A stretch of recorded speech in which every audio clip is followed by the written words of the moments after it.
So, life is full of funny little ins and outs and some of the lessons that it'll teach us. Learned a very valuable lesson tonight. That you've definitely got to protect yourself. There's a lot of people that will do what they can to help get you going and that are going to help moving you forward and stuff. But you've really got to see their motivation behind it. You've really got to find out what their real interest is behind you getting to where you're going or what you're trying to do. There's a lot of great people out there. I'm not going to discredit any of them. However, there are some instances where you really need to stay on your P's and Q's about what's going on around you. You can lose money that way. You can lose friendships that way. You can lose a lot of stuff that way. Not going to get into too much detail, but like I said, please, for the love of all that is holy, make sure you keep your eyes on your stuff. If you feel like something's going on in a way that it shouldn't be going, say something. If something feels off, if something doesn't feel right, if you're starting to hear things in your community about things that are going on, start paying attention to it. I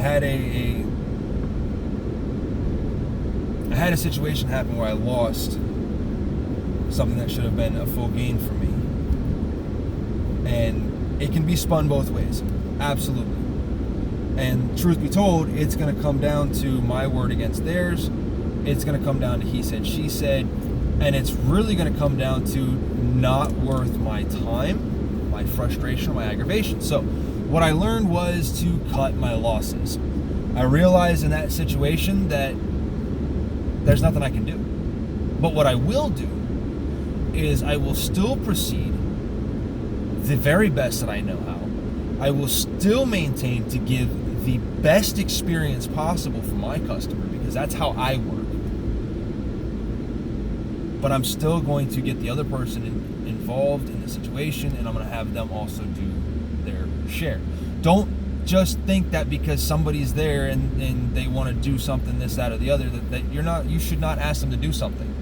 If they're trying to step on your toes, or if they're trying to get in the middle of what you're doing, by all means, hey, you want part of it? You want to try to take part of it? Come in here. You're going to do part of the work. It's that simple. I don't mind helping out my fellow coworkers. I really don't. I don't mind doing stuff like that. I don't. And you shouldn't either. You should be able to do stuff that benefits yourself and helps you grow and helps you learn something. It just takes a lot more for most of us to actually be able to stand up and go, that's not right, this isn't right, this is why. So I'm going to leave you on this note. Keep yourself squared away and watch what's going on around you.